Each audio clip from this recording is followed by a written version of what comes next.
There it is. It's Abraham Lincoln, a statue here at Center College, and he's got a debate credential, a very special one. So there you go. We want to know which fraternity or sorority is going to plot to steal that credential later tonight. Anyway, we're less than 12 hours away from the Thrill in the Ville Part 2 when Joe Biden and Paul Ryan face off in the one and only vice presidential debate. Here's what Ryan had to say about his opponent.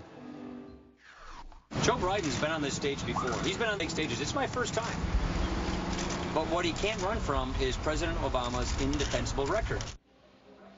Let me bring in my Kentucky debate panel. Sans Bourbon, Kentucky Democratic Representative John Yarmuth, MSNBC political analyst and former RNC Chairman Michael Steele, and from the Washington Examiner, Susan Ferrechio. Welcome all. It is a little chilly. We probably could use a little nip. I'm just saying. Just a little. I don't What's know. in your cup? It is just coffee, and it's now cold. Congressman, let me start with you. You know Paul Ryan a little bit. You served with him. You obviously know Joe Biden well. How much pressure do you feel like Joe Biden's feeling that he needs to, if anything, make the base of the Democratic Party feel better again? Well, I think that's what his major role is today. Get the base fired up? The base has been demoralized. There's no question about that. And I think he will do that without question. That's really not a big burden on him.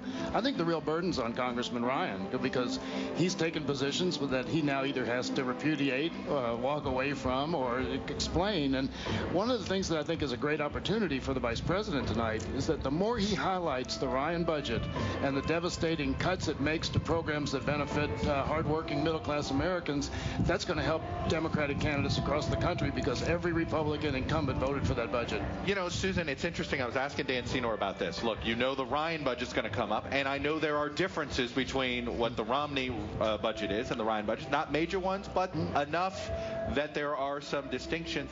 And Ryan has to walk that line where, hey, wait a minute, I'm defending the Romney ticket here, not my own. But he's going to be tempted to defend his own budget, is he not? I've listened to him talk about this now since he became the vice presidential pick, and he does a really good job being careful about not making it about his budget, but about being Romney's budget and showing there's not a lot of real daylight between the two of them. He manages to pull that off pretty well without stumbling. So I'm pretty confident that he'll be able to do that tonight, and what differences there are going to be kind of lost on the public. This is really getting in the weeds once you're getting into all this budget stuff. I'm not really worried about that part of the debate for Speaking of weeds, Michael, do you think it's going to be as weedsy of a debate as we saw last time? Because look, these are both really knowledgeable guys. They know this stuff sort of 3-4 inches deep, not like, us folks on TV, right? The medicinal kind, or is there some other kind?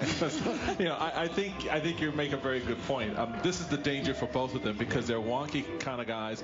This is the challenge, I think. They can't speak Washington. Can't speak Washington. No. This is the challenge, I think, for Ryan. I think he can hit it, is to, put the facts and the figures out there, but relate it to somebody. Make it relevant to real people. I mean, that's something that the Romney-Ryan ticket has not been effective at doing up until But Romney was pretty good at it. Up until the last debate. He pulled a Clinton. Clinton was always so good at came out of the box real with people, it right at the top. And Romney did that. Now, I want to ask you two guys on this side very, very quickly. This expectation game that Ryan has to deal with, right? The base of the party has no respect for Joe Biden. Right. The same way, frankly, that the base of the Democratic Party had no respect for Dan Quayle. You had that same feeling. How does Paul Ryan handle, losing to Joe Biden would hurt him, his personal politics? I don't think so. I think, Paul Ryan, everybody gets what he represents both now and in the future for the party. I think they expect him to come out and do well tonight. I think they, as long as he stands toe-to-toe and demonstrates that he's got the gravitas to be on that stage. That is going to be, we've seen the senior looks on a VP stage because a lot of people simply watch the debate. They want to know, does he look like he could be president? That's right. And Biden's got the foreign policy creds. And what really does Paul Ryan have to offer? There's a 27-year age gap. Yeah. He's got to show figure out how to make it an advantage. He's got to show that he's up for the task. And even though that Biden's got more experience than him, that he could be equally capable of handling foreign policy. Congressman, we've had a slew of polls that have come out that have shown, I think, big picture, that this race is back to where it was maybe pre-convention. Very close race, and now it's it's hand-to-hand combat. Is that a fair? I think that's pretty fair. I mean, I looked at Real Clear Politics this morning, and it looked like there was a lot more blue on it than there was yesterday. Some important Senate races where it looks like it's returned to the margins before last week. Tim Kaine, one poll up 7 in Virginia. So I think that things are settling a little bit from the furor of last week and then the jobs numbers that came out last Friday. So, it will be a dogfight. There's no question about it. I wish we had a campaign in Kentucky. We just don't. Are all the bumps gone? I mean, it feels like everything's gone now. Or do you think the bump's still there for Romney? Well, we've got 2 more debates. Anything can happen. In 2 debates, he's got momentum. Right. And, I think to discount more changes. All right, we got one more segment. Keep talking about this on the other side. Trivia we ask. This is another example of Governor Romney hiding positions he's been campaigning on for a year and a half. Governor Romney has made very clear that if a bill comes to his desk that overturns Roe versus Wade, that he will be fully supportive of that. Let's bring back our panel. Representative John Yarmuth, Michael Steele, Susan Ferrechio. Congressman Yarmuth, there were a lot of, among the issues that Democrats were upset the president didn't bring up at the first debate, was this issue, abortion, contraception. Mitt Romney's comments to the Des Moines Register the other day seem to have given the campaign an excuse to bring it up. It's sure an opening, and also the Ryan budget does that too, and also the plans of the Republicans to repeal the Affordable Care Act, because all of those things have protections in it for women's health, have things that will benefit women immensely.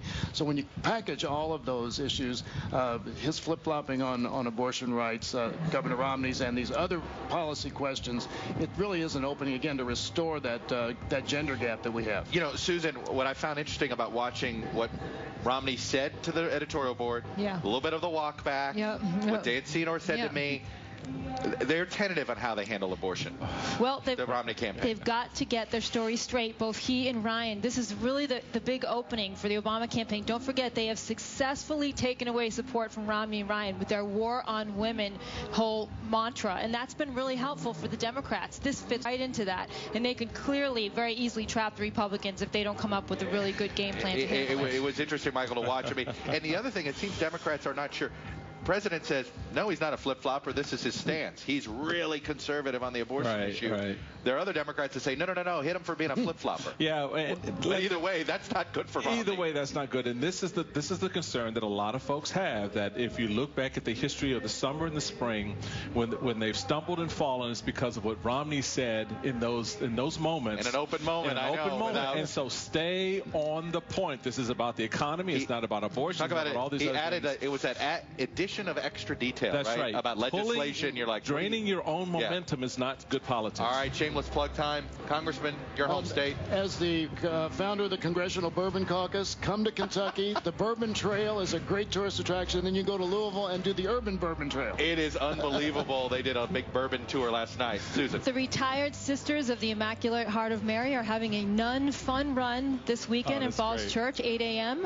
In Falls Church at St. James School. All right, very nice. Mr. Steele. Lanny Davis and I have interesting opinions about the debates up at our site, purplenationsolutions.com. Check it out. I love debating Lanny's son, Seth, about basketball and politics. My shameless plug is for the newest member of our Daily Rundown family, our executive producer, Brooke Brower, and his wife, Kate. Welcomed Graham Anderson Brower into the world just after midnight this morning. 10/11/12. It's his birthday. Awesome. 7 pounds, 2 ounces. There he is.